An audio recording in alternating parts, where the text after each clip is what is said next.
What's up, everybody? Welcome to another episode of Open Letters to a Survivor. I am James, your moderator, and we are here with the Queens. We have a great show in store for you all tonight. We have Lady Poet, we got K Love, and we got Cassandra. How is everybody? Good. That's good. Good. Good.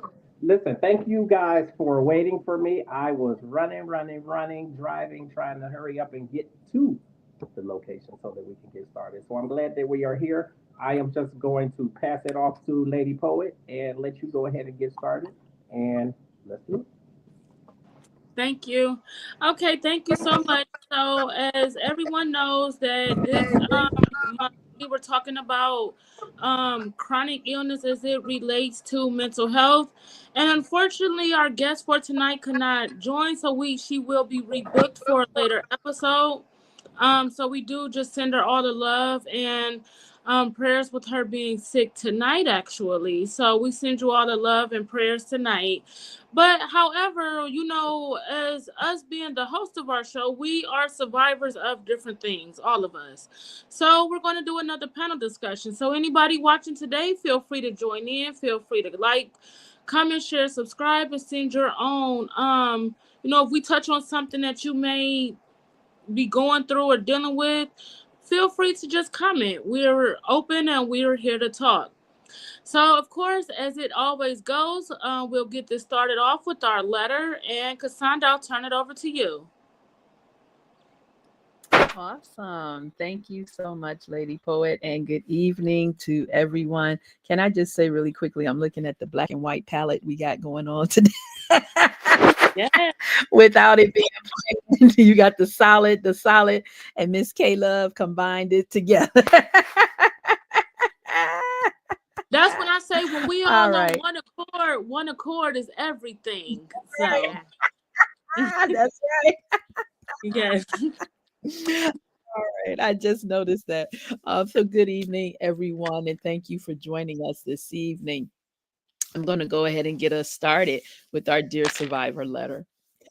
Dear Survivor, you, my love, are a walking testimony. Some days you may feel like you're just trying to make it through, but from the outside looking in, you are thriving. Even when your body is tired, your spirit is still dancing. Even when the pain is present, your laughter still fills the room. People see your joy, but they don't always see the journey. The moments when the energy runs low, when the doubt creeps in, when you have to fight just to get out of bed. But that's the thing about you. You keep fighting. You keep choosing to show up for yourself and for the people who you love. And let me tell you, that is powerful. So don't ever think that your light is dimmed by what you're going through. If anything, it shines even brighter because of it. Keep taking care of you. Keep pouring into your mental health. Keep walking boldly in your joy. You are proof that illness does not define you.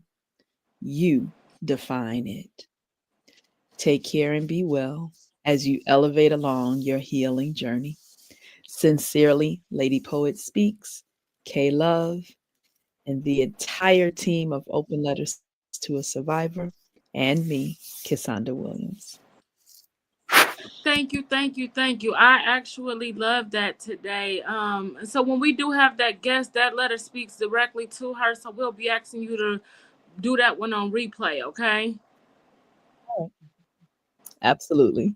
Thank you, thank you, thank you. So we're just gonna jump in. So, of course, we're talking about chronic health as it relates to mental illness. So, we're actually going to put a trigger warning. So, if you are triggered by having a chronic health condition, then we are putting a trigger warning on this show. And if James wants to participate, he can participate in this as well. I will be asking a few questions. We'll start with K Love, Cassandra, and then me, and then we will, just answer them. It's going to be maybe a short one, and then before we get off tonight, I actually want to do a special tribute to someone before we leave tonight. Mhm.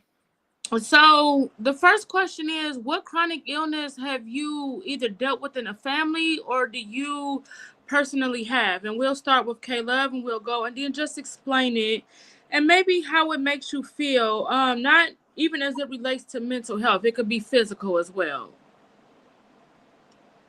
Okay, well, I have a disease that is very prominent in America right now, which is diabetes. I am type 2. I was diagnosed 2010, and then it catapulted in me having to start taking meds around 2013, 2014. And it family members from both sides, my mother's side and my father's side, dealt with type 2. And there were those, there were a few who may have had type 1 but didn't get diagnosed early. And that's a whole nother subject when it comes to our African American community. Yeah. So, habits of how we prepared our foods, what we chose to eat, um, may have had a great factor in us getting type 2. So by the time I got it, I mean, I was a health nut at one point and then an athlete. So for me to Mm. get something that I felt like I could have avoided kind of was a bummer, because my doctor kept saying, "Oh, you're gonna get it. You're gonna get it. Your parents had it. Your siblings had it. Blah blah blah blah." And I'm just like, "Well, I don't have to receive that." Right. But when it did come, I felt like, well, I'm well enough to where I can reverse it. And whatever I did or didn't do, it didn't reverse. It just got worse. And Mm. so here I am, a decade almost later or so, and it tried to take me out. Mm. um, Lady Poet knows I went through a battle this last year, Mm. and I'm still actually coming out of it because diabetes is a very it can literally affect every part of your body.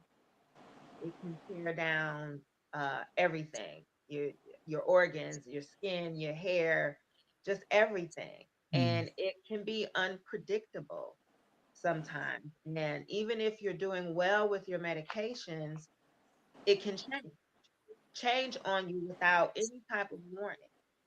And so I've had the worst of it the last year. Mm. And stress is a factor. You can't negate stress with any disease. Mhm. So that catapulted me in a very dangerous place with this disease.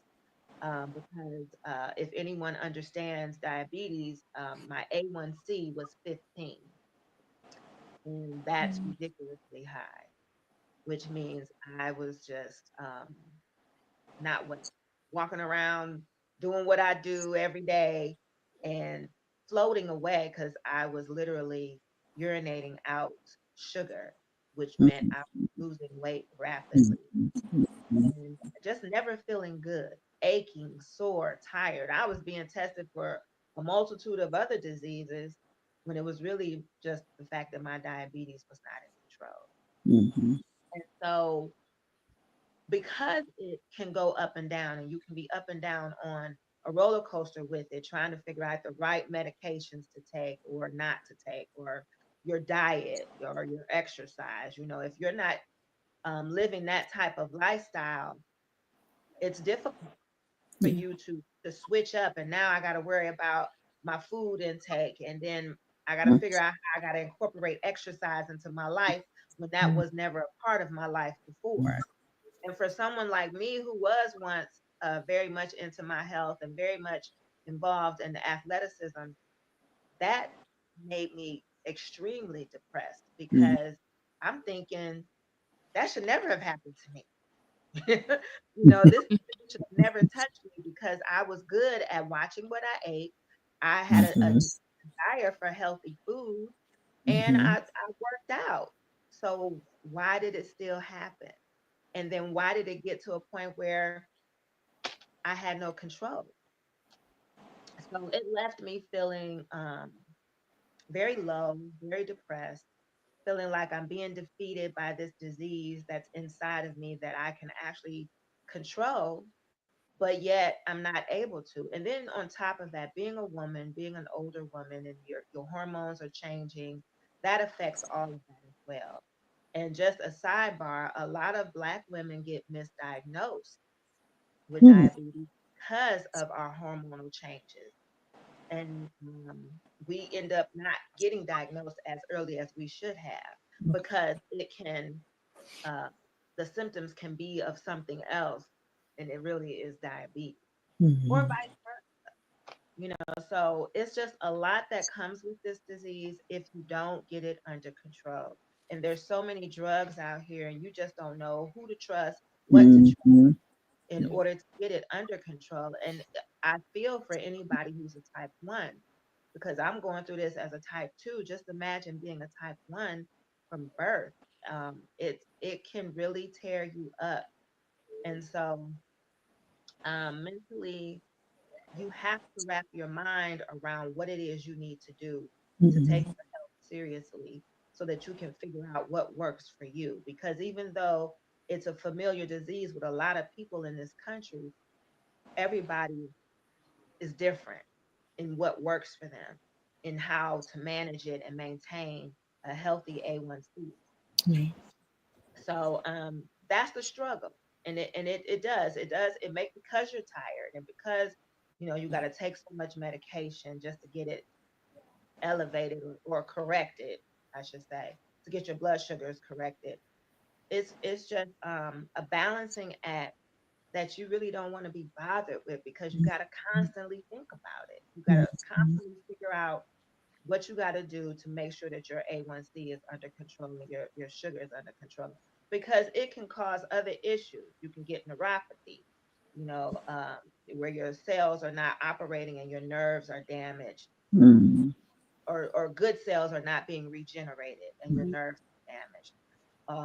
You could be potential at risk for a heart attack or a stroke. And as mhm, high as my A1C was, I was covered by the blood of Jesus that mhm, none of those things happened to me because they mhm, could have. I could have went into a, a, a diabetic coma mhm, at any given time. I could have went to sleep and not woke up mhm, or been in a coma and just not responding because my sugar was either too high or too low. mhm, So those type of things you have to be concerned about, you have to worry yourself about and figure it out in order for you to be healthy. mhm, And yeah, it does mess with your mental, especially when it's out of control and you feel like you're doing everything you should to get it under control. So that's mhm. Good Lord. Well, all right, Miss K Love. Listen, what they say, you can't judge a book by its cover. You just cannot. You absolutely can't because you don't look like nothing of what you just spoke to. I'm just gonna say that, sis, and I mean that in the best of ways. I do. For me, I don't live with any particular chronic illness, but my dad actually lived with hemophilia, and it comes in three different types. So there's hemophilia A, B, and C. My dad had hemophilia A. And it's a blood disorder where the blood doesn't clot like it does for most other people. So for them, bleeding is a huge issue, even when it's something seemingly pretty small. Like he couldn't have just regular dental appointments and things like that. He would have to have someone who specialized in hematology to be able to do any type of simple procedure. Because where you and I, you pull a tooth, it's going to bleed, and you put your cloth there and what have you, and it kind of stops the bleeding. It doesn't work like that for them. They'll continue because the factor that's in your blood to to make the clots happen is not enough of it present for it to be that way. So my dad would go to the doctor very often. A lot of times he would go, he would be in the unit usually with cancer patients because they typically kind of combine the hematology and oncology departments. And he would be there to get his factor. And so again, each different type is because there's a different type of factor that's missing there. And for him, I know that hemophilia A is factor 8, hemophilia B is factor 9. And so he would go to get his factor treatments and what have you. And he would literally like kind of sometimes walk in, like, and by the time he come out, he was almost like a whole different person. But the thing is, especially as he got older, that bounce back factor, if you will, became harder and harder to do. My dad actually lived pretty Having a long. little technical issue. Hold on, it should be back shortly. No problem. He actually lived pretty long considering, you know, the time period in which he was born and all this type of stuff because medical advances weren't then what they are now. And so where now you have like a lot of ways to, like you were saying, Caleb, to have medicine and these things. And, you get your again, he was getting his factor treatments and what have you. But as a child, because my dad was born in 1951. So as a child, I remember talking to my grandmother about it. And I was like, well, how did you handle that? Like, first of all, coming to find out that he had it, right? Because again, talking about the 1950s. And then for you to have to understand how to care for it. And especially before the child is of age to talk. Like, how do you know what's wrong? Like, it's enough for a well child that's just going to scream and cry and holler because that's all they can do. I said, and now on top of that, you have one who could be bleeding. And unfortunately, that was true for my uncle, who passed away at 9 or 10 months old. My dad had hemophilia A. I'm sorry. My uncle had hemophilia B, and died essentially from a brain aneurysm, blood to his brain. And so, I remember my dad and my grandmother telling me about how when he was younger, like their best way of being able to support him with kind of managing the bleeding, because it's also not just external. And I think that's a lot of some of the misconception. Yes, there is the external factor, but there's a lot of internal bleeding as well. And again, those don't just for you and I, it may stop. You may have some bruising there or what have you. But again, they need a lot of support because their body just doesn't produce what's necessary to stop it. And so he would have to be like in cold and what you call them, ice baths to stop it, much like how athletes when they go through and they having a lot of injury or what have you, and they have those ice baths. But can you imagine doing that for a child? Like, it's enough for as an adult. Like, I can't even fathom it because I get cold in a heartbeat. So me even just saying this is freezing me right now. It's freezing me, and just the mental visual of it. So to actually think of putting somebody or being yourself into this tub as a medical treatment, essentially to save your life. And so I remember my dad telling us about basically when he was about 20, yeah, about 20 years old or so. The doctors basically told him, like, you're not gonna live long, you know. And with my grandmother, like, hey, do what you gotta do, prepare what you gotta do, because like for him to be 20 is saying a lot. And my dad passed at 55. And while that is still relatively young, I'm not gonna lie, he would pride himself on the fact of all those doctors that told me I wasn't gonna live past 20 something, he's like, I done outlived all of them, you know. And so, like, that whole never say never, never say die, that was a lot of his mantra. And we learned a lot in living with him and watching his sometimes just his battles, to be perfectly honest, in dealing with it. And it can be hereditary. And so, while it can go either way, one common way in which it is passed is from father to daughter to son. And so because he had it, I do have, a carrier gene, and so with me, so the likelihood was high that if I had a son, he would also have it. And so, yeah, so when I found out that my first child was a boy, I was, like, going nuts, because just knowing the things that I had seen my dad live through, I to the extent possible, I was like, I'm just gonna try to do everything that I can to ease this for him. And so, I thank God my son does not have it. Neither do my daughters. And neither do my niece and nephew because it still could transfer as well through my brothers. But like I said, I know I'm a carrier because when I was pregnant, that whole gene analysis and everything. But I knew that. And so, it was a lot in watching sometimes the things that my dad would go through with the pain. And like I said in that letter, it reminded me a lot of him, where on the outside, my dad was like real cool, never met a stranger. He laughing, he talking, he joking. He got a comeback for everything and everybody.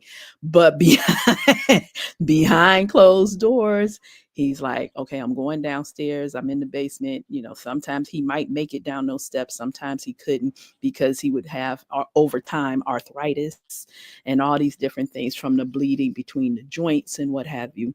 It had gotten to a point where he couldn't lift his arm like this because it was just so much done with the cartilage and everything that was there from the bleeding. And like I said, so it was just a lot of stuff going on. And again, this was like as he got older, but at the same time, when he was a kid, he was trying to do stuff that kids would do. My dad loved baseball. So he snuck off and became the pitcher of a baseball team.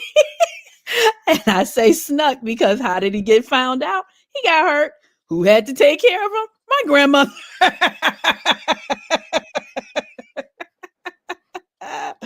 But at the same time, it's like, but a kid is a kid. Like, how do you deny it?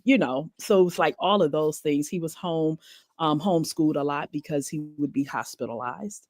And so, you can't miss but so many days or what have you. So he would do a lot of schooling in the hospital. So yeah, it was an interesting upbringing in that regard, because not having had it, but to care for someone who did, um, took its own toll. And for a while, it made me even question whether or not I wanted children, to be perfectly honest, because I didn't want. And my dad was kind of the same way, like, to the extent possible, like if my grandmother didn't know. But now that I had the benefit, if you will, of knowing the possibility, it's like, do I really want to do that to somebody else? So as I got older, I came to realize, you know what, you live, you learn. So I was like, I'm more equipped than my grandmother ever could have been to support, and at least I'm aware of it. So, but yeah, that's my upbringing with someone with chronic illness. Well, thank you both for sharing.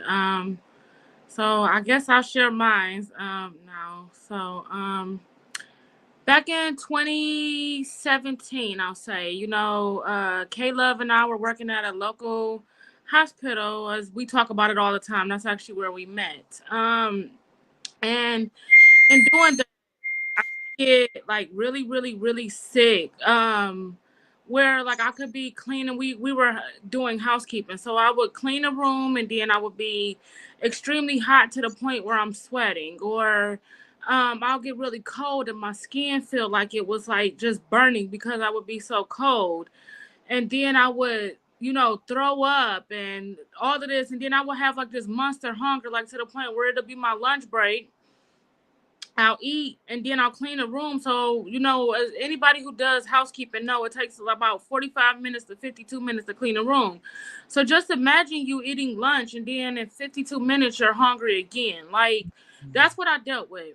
And so I went to a endocrinologist at the hospital, and I was diagnosed with what they call Graves' disease. So if anybody knows what Graves' disease is when you have hyperthyroidism and hypothyroidism. It's both. So they basically fight each other in your body to say either we're going to give you too much hormone or we're not going to give you any hormone at all. So I had that where it affected every aspect of my body. So it's an autoimmune disease. So it could cause extreme pain. It could cause tiredness. It can cause all of these other things. So they gave me a medication, but the medication wasn't getting better. I developed double vision from the medication, not realizing it was coming from the Graves' disease. In 2018, I actually stopped working at the hospital because of my illness and how I was getting sicker. And the illness was even part of depression. So imagine already being diagnosed with anxiety and depression as a teenager, but now you have an autoimmune disease that causes chronic depression because of the other symptoms that can go on in your body. So I would have weeks where I couldn't get out the bed because not only was I depressed because of the other things I was dealing with, but I was depressed because of this chronic illness, because I was in pain, because I was exhausted. Come to find out in 2018, they kept giving me the medication. The medication wasn't working. I ended up going to a specialist at another hospital here in Cleveland, and they did an ultrasound right away on the thyroid.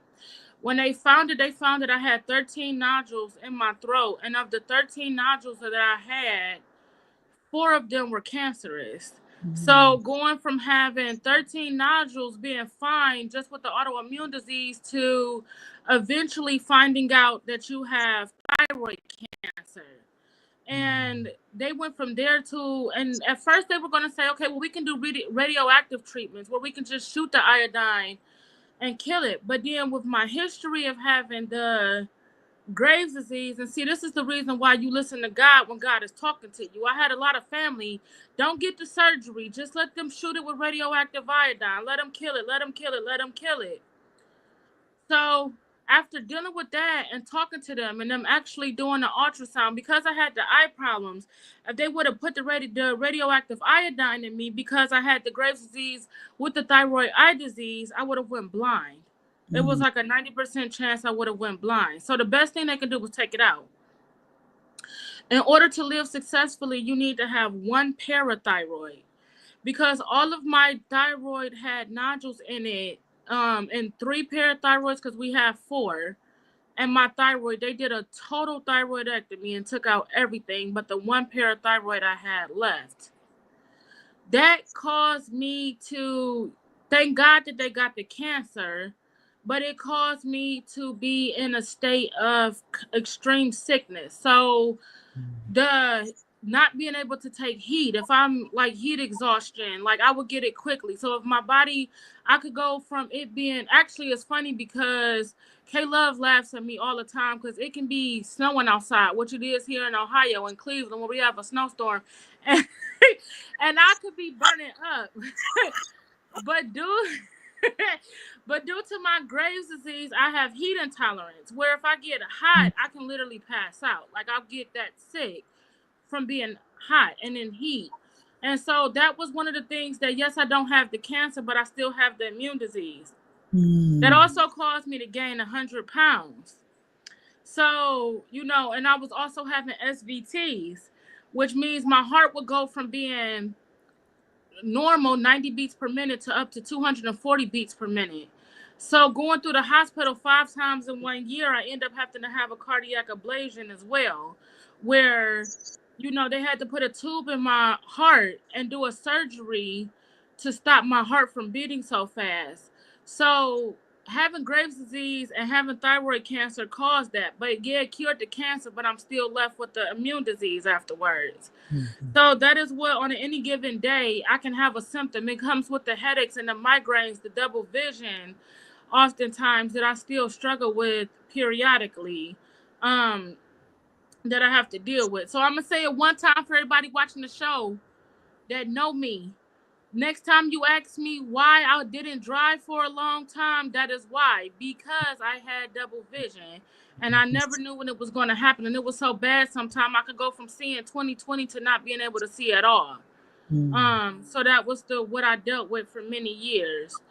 So that is my journey with chronic illness, among a lot of other things. And I also, again, like I said, have the anxiety and the chronic depression, that came from being diagnosed with it and also being diagnosed with the Graves' disease, which causes the extreme anxiety and the extreme depression. So that is my battle with chronic illness. And so the next question I'm going to ask, thank you, first of all of us for being transparent, and speaking to this today. So I'm not going to ask too many questions today, but I just want people to know, like, what our chronic illness was, and or the things that we had to deal with dealing with it. So I'm going to ask you, and then Cassandra, you could kind of speak to it as a family dynamic, or that. So, what role does self compassion play, for you? I know, K Love, in your mental health journey dealing with the chronic illness.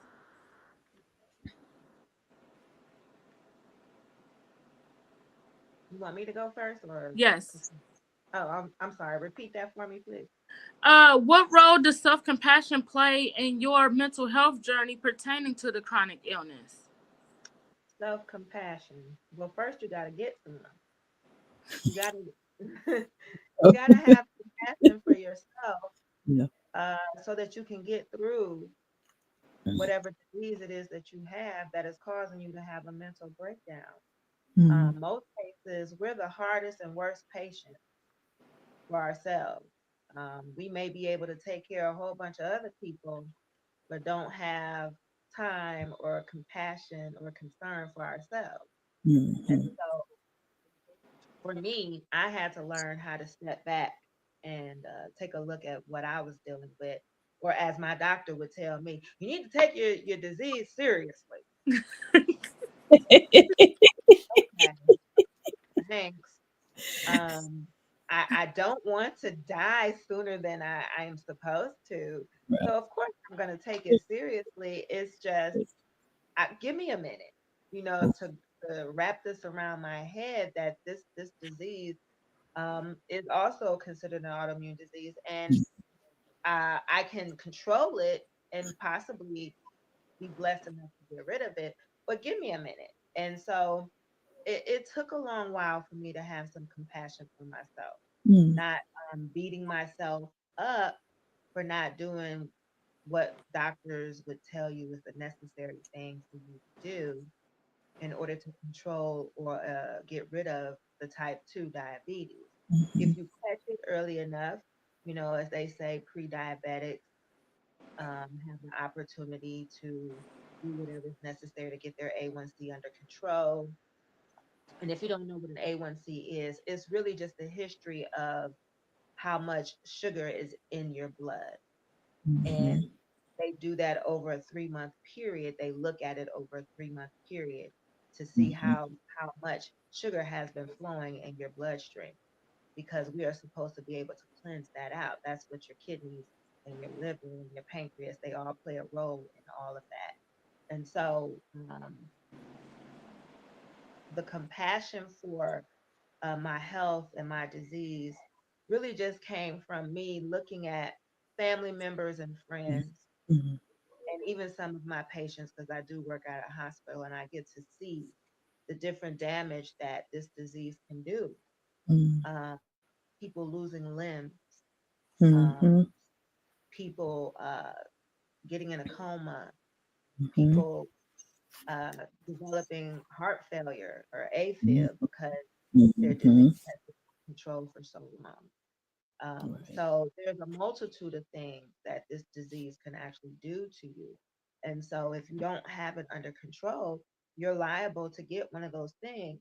And so I had to really sit back, give myself some grace and forgiveness in not doing what I thought I should have done sooner, before I actually became a diabetic. And then, especially when you know something, it's one of those things when they tell you, if you don't do this, this is going to happen. If you don't take Mhm. care of this, this is what's going to happen. And so you get those warnings, but you're like, yeah, I'll be okay. I'm all right. I'm good now. I'll always be good. Maybe not. So you Mhm. want to take heed to those warnings from doctors, nurses, or whomever, family members who may have certain diseases that may be hereditary or may not be, but they're just giving you a heads up. Don't let it get to this point. Mhm. Prime example, I can give you another, it's not a disease for me, but what ended up happening is I had a supervisor who had um, intestinal cancer, cancer in Mhm. her, and she went through the whole process, and I was there, learning from her about the process. Well, in the meantime, I had been diagnosed with IBS, and I had some growth in my uh, short intestine, small intestine, and it was polyps. And so she was like, "Well, what's taking you so long to get those looked at?" And I'm like, "Well, ain't no rush. I'm okay. I just, do what I got to do to go Mhm. to the bathroom." She was like, "No, mm, you need to take this seriously because you don't want to be like me. You know, Mhm. get a warning in advance. That's where that compassion comes in for Mhm. yourself to go ahead and get that check. So I did. Come to find out, I had 14 polyps. And as they go through your intestines, they burn them off. And then they take them and test them to see if any of them are cancer. And praise God, none of mine were. But it could have been out of those 14, it could have just been one. And then I would Mhm. have gone through the process of getting myself cleaned out, if you will, from Mhm. cancer because they couldn't Mhm. come back even after they've been removed. So it's just one of those things when, you get wisdom from someone else about a disease that you have the possibility of having, that you do what you have to do to be proactive. Mhm. And that takes some maturity, and it also takes some willingness to accept the fact that you may be sick with something. Mhm. And you have to receive it in the fact that you need to go take care of it. Not Mhm. receive it in the fact that, yeah, I'm going to get this disease and I'm going to die from it, and that's just it. No, do Mhm. what you got to do to live and live as Mhm. healthy as possible. Yeah. And I had to get to that point where I said, okay, I'm not 20 years old anymore. My body has made some changes that Mhm. I didn't think would ever happen. So now I got to have some love for myself, to have enough compassion to say, oh, it's okay to be sick, but let's get it taken care of so we can get back being healthy. Yeah. And that takes some strength, some courage. A lot of people are walking around here ill because they're afraid to know what their ailment is. They're afraid Mhm. whatever it takes to get well. So I encourage anybody, go see your doctor, get regular checkups, do what you got to Mhm. do to make sure that you're healthy. Mhm. And that's Mhm. compassion for yourself. That's self care. And Mhm. there's nothing wrong with it. It may be uncomfortable when you in the doctor's office and they probing and touching the areas that's not comfortable for you, but it's necessary. It's necessary. It's only gonna last for a few Mhm. minutes, but it's necessary Mhm. just to make sure that everything is okay. Yeah. Um, Medicine has come a very long way, Mhm. so we can avoid some of these chronic diseases if we do Mhm. our part in getting Mhm. checked out.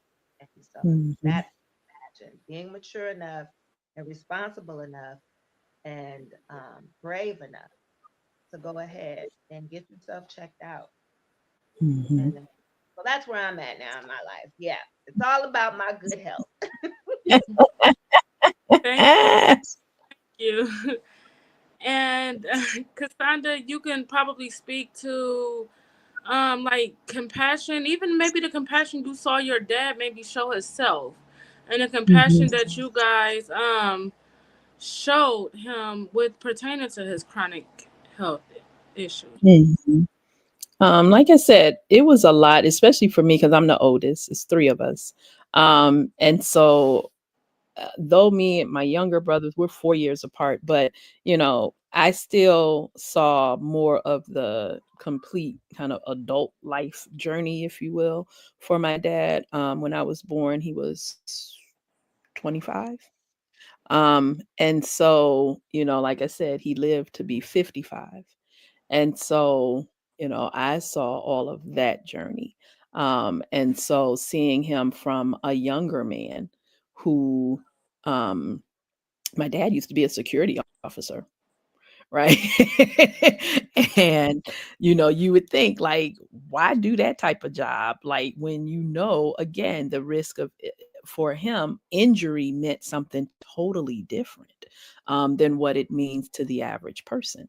And but again, he was like, hey, I got to do something and I want to be moving. I want to be active, if necessary. And, you know, it became so. I think he was injured chasing somebody actually and like got his um ankle caught or whatever. And so he ended up like on disability, and I think technically he kind of was anyway, but I know that that's kind of like the pushover, right? And so I can only imagine like the mental things that you go through like when you're trying to live a quote unquote normal life and you beyond your own control, you can't do it, at least not in the way that life is playing out in your head. And so that I do know, my dad dealt with. Like I said, I can't speak to how all he handled it. I can only speak to what I saw. And like I said, he could mask very well. Um, and like I said, as family, of course, then we see when that mask came off. And so you do have the compassion. I could see when he was in pain so much so, like my dad was very dark skinned, and he would turn shades darker when he was like in excessive pain. And his core group of friends he met through organizations or being in the hospitals and what have you. So if they too didn't have hemophilia, a lot of them had sickle cell. And so again, they were kind of, living very parallel lives in that regard. I remember, I believe it was 1993, my dad's three closest friends within the course of that year all passed away. And that was tough to witness because each funeral he attended with all his other friends until he was the last person standing. And I remember him saying, something along those lines. And so he was just like, I can't wait for the new year to come. I can't wait. I can't wait. And I remember New Year's Eve, he was just like in tears. And I very seldom ever saw my dad cry. And he was just like, I so want to get out of this year. Um, because like I said, he had to step into that new year as far as his friend circle was concerned. And those who, don't get me wrong, he had, his core friends, but those were the ones who understood his journey because they lived it, that physical journey. And they all passed away that same year. And so to see him like, I just need a reset. I just want to come out of this year. And I remember it was going into my senior year of high school. And he was like, I just want to come out of this. And I had never seen that before. Um, and so the best thing that I could do, and again, I'm only like 17, was to step back and give him space because it just felt like the right thing to do.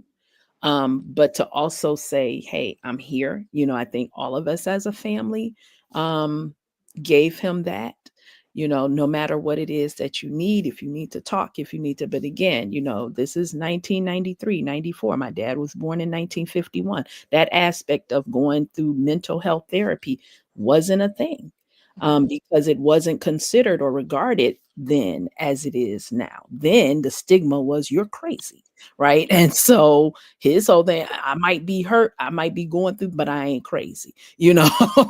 and and unfortunately, you could see that he needed that the most at that time. Like I could see my dad's heartbreak. Um, and did he ever recover from that? I'm gonna be honest, from what I could tell, I know he didn't. You know, did he just move forward? Yeah, he did, you know. But that's a lot to take on, especially like I said, when you're dealing with this life, you know, because it was what he knew. It wasn't acquired. He was born with it. And so were all of they. And so again, that was the bond between them. Now, of course, there was a genuine brotherhood, you know, but like I said, that was their bond. Um, and so I think being a child of someone with chronic illness, as he got older, he needed a lot more support, more than he was willing to say. You know, because again, he's like, you know, I got this, you know, I'm the dad, and da da da da da, you know, and what have you. And so when it was coming to those points where he needed a lot more help, he needed a lot more support, the pain medications, like you were talking about, Lady Poet, weren't working, or he was like on morphine as medication. His pain level, they couldn't understand it, his high tolerance. And so, you know, all of these things were happening. And like I said, as he got older, it became more and more and more and more. And so I remember when I found out my dad had passed away, I was hurt, of course, but I was also kind of relieved because the last time I'd seen him in person, because I wasn't living in Michigan at the time, when I last saw him in person, it was the most pain I had ever seen him in my life, ever.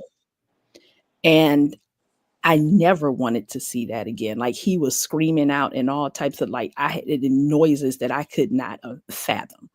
And so I was just like, oh my God, you know, like this isn't my dad. This isn't living, you know?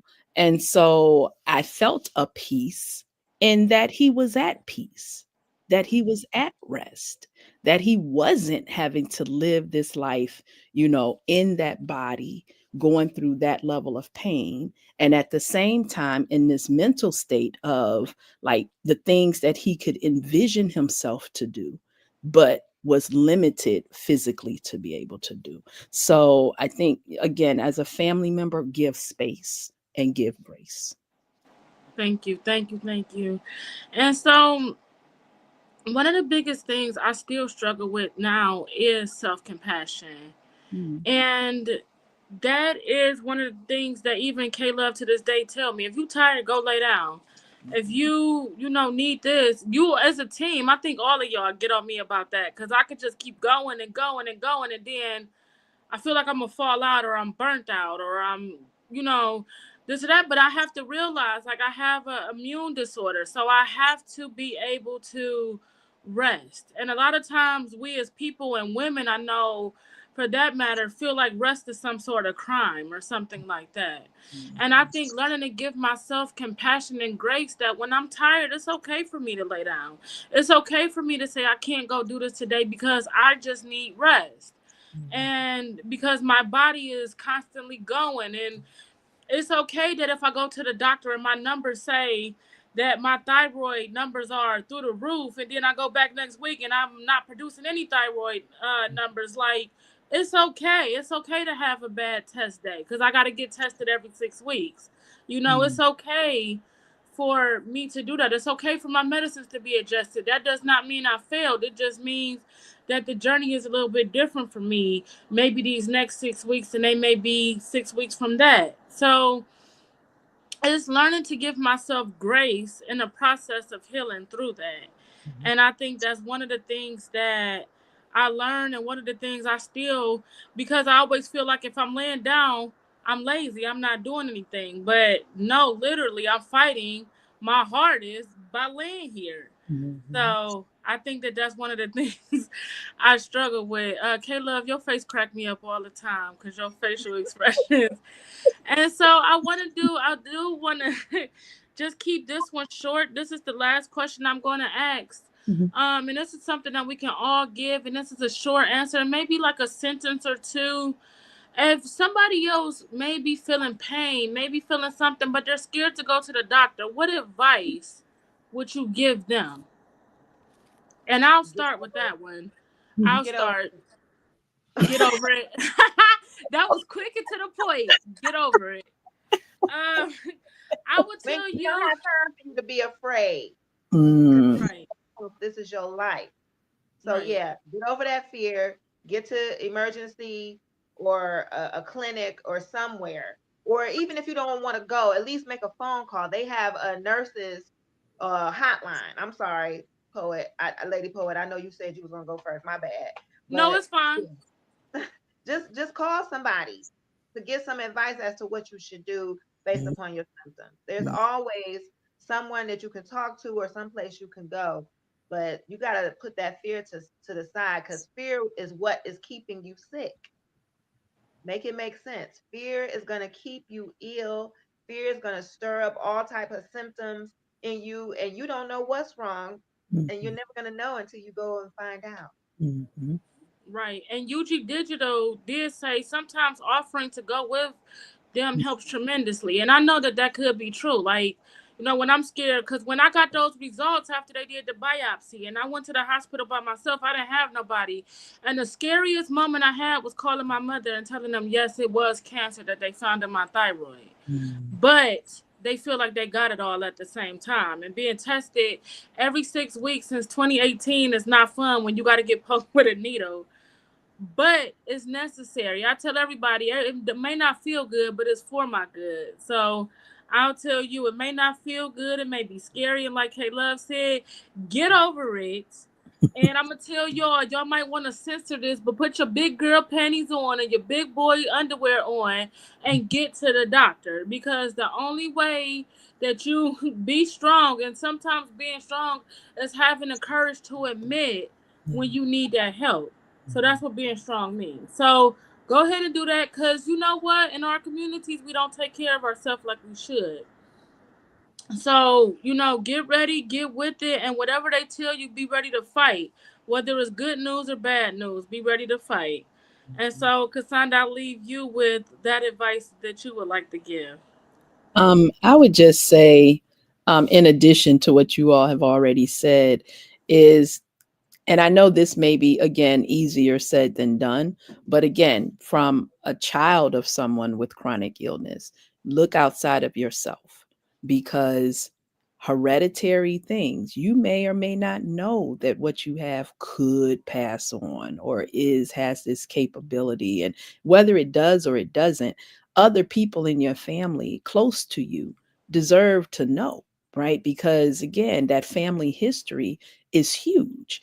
And so, having that ability to know, what's going on and what could potentially happen with you and what could potentially happen with your offspring, what can potentially happen with the offspring of your offspring. I mean, it's a big deal, and so you want to be sure. I think a lot of times we keep these secrets, but you think that you're hiding something and it only has something to do with you, and it doesn't. It's bigger than you.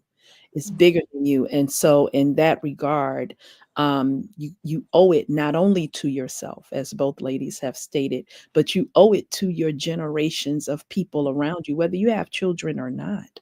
um, you have family in some right, and if you don't, you have you, right? And so you deserve the right to know and to understand, because you never know who else may come along that has the fear, that has the lack of understanding that you have now gained and can share. Thank you. Yeah.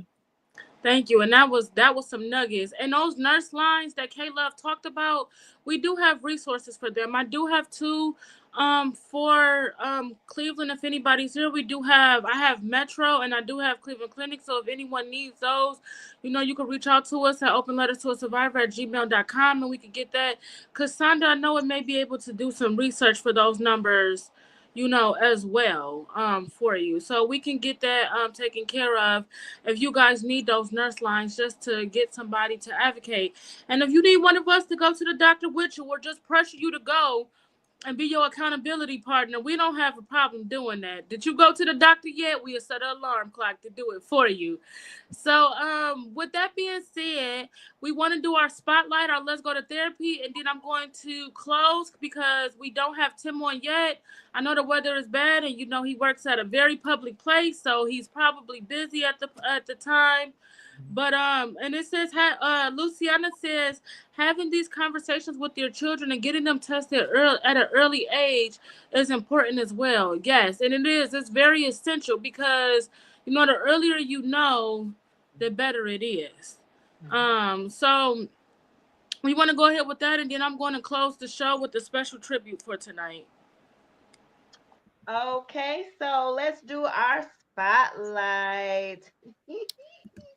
So Tim Stevens, sorry we're missing him tonight, but our brother has a clothing line and you can look it up, accessory clothing line. You can look it up at it's called Righteous Brothers, and you can reach them on Instagram at right.brothers216 at Instagram. And his saying for his clothing line, get right, feel right, stay right, grow right.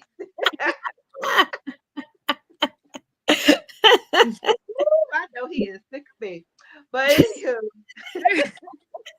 so now if you have a business that you want to spotlight on our show, please email us at openletterstoasurvivor@gmail.com, and then the title put or the subject line put spotlight.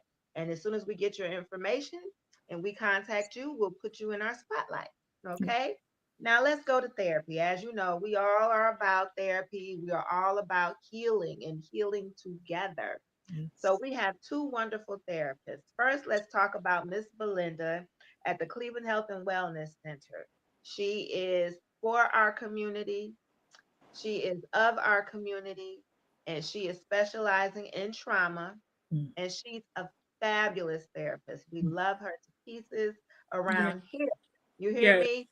So Yeah. if you are in need of her, please, by all means, reach out to her with an email at belinda@chawc.org and just let her know you heard from us. Or if you want to contact us, and we'll connect you with her and get you some good therapy. And then our other wonderful therapist is Shamar Thomas Hutchins. She is the creator of Mindologist, and oh, she is so special in that what she does, she makes her therapy sessions with you according to your schedule. And that's kind of hard to do. We're all living all kinds of crazy scheduled lives, and we got to find ways to fit that in, based upon what day and time you work. So that's her specialty in making sure that you can get some therapy according to your schedule. And she also specializes in trauma. So you can reach her on any social media platform under Mindologist. And she is also a current author. What's the name of the book? Herology of a Woman. Herology of a Woman. Now you know that's got to be good. This title should make you want to read it. Okay? So reach out to her or reach out to therapist Belinda and get you some therapy. And if you are a local therapist in our community, please, by all means, reach out to us so we can get you some more clients and you can be on our show and talk about what it is that you do. So please email us also at openletterstoasurvivor.org, I'm sorry, and put in the subject line therapy. Thank you. Thank you. Thank you. Thank you, thank you. So yeah, we do. We love our therapists on this network. I'm gonna let y'all know that now. Cassandra, you could go with our sponsorship, and then I'll do our like, comment, share, subscribe. As you know, everybody, please go ahead and do that. And I'm going to end with a short but sweet tribute. Awesome. And I just got a comment in by way of text really quickly. This is my godmother, Tina. Hey, mommy.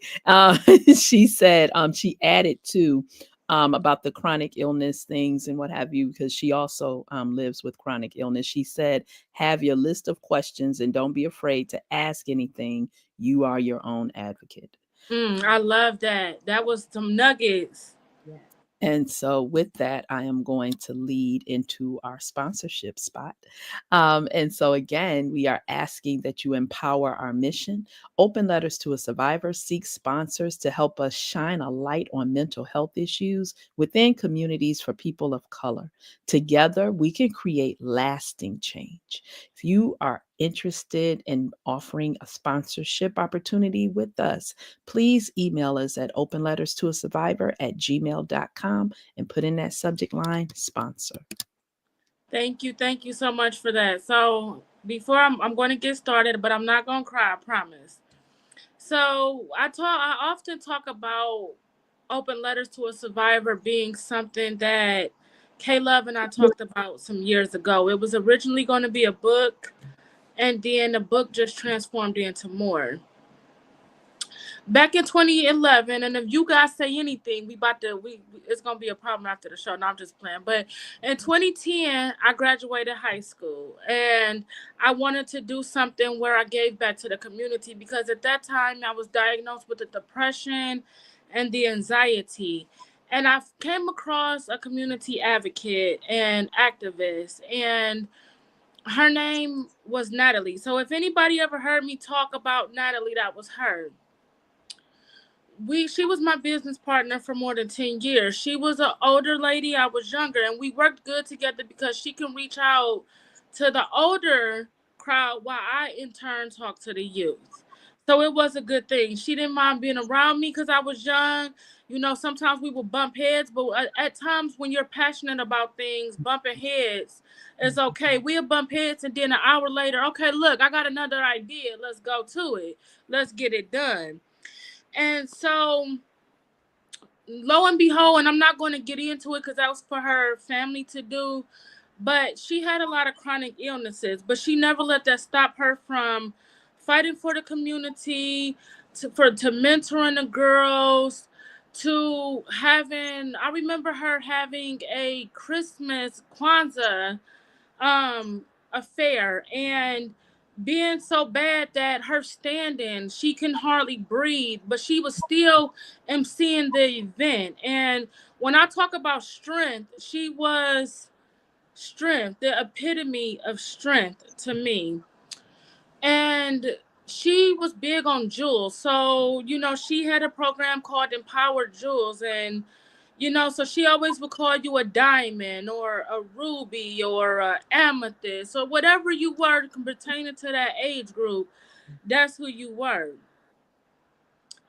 November 10th of 2022, Natalie passed away. But before she passed away, as she got sicker and sicker and sicker, I promised her that I would keep her legacy alive, as well as to do everything that we had in tune planned on embarking on together.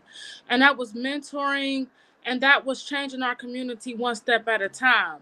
So Natalie, I know you up there in heaven looking down on me right now, and I hope that I'm making you proud with Open Letters to a Survivor, because it's still impacting the community, just in a different way. I'm still mentoring, but it's still in a different way. And so I'm keeping your legacy alive by every time I go on the show and do it, regardless if I feel like it, regardless if I'm sick, regardless of how I feel. So, number one, I just want to say I love you.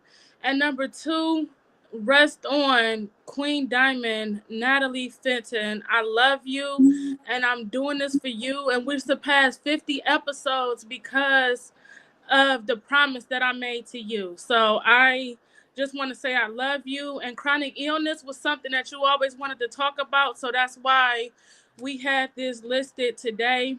And so I just thank you for all the lessons you taught me, those 10 12 years we were business partners. And I love you and just rest on. So thank you, thank you, thank you. And this show was dedicated to you personally. So I love you. And thank you guys for letting me do the tribute. And like, comment, share, subscribe. We will close our series next week.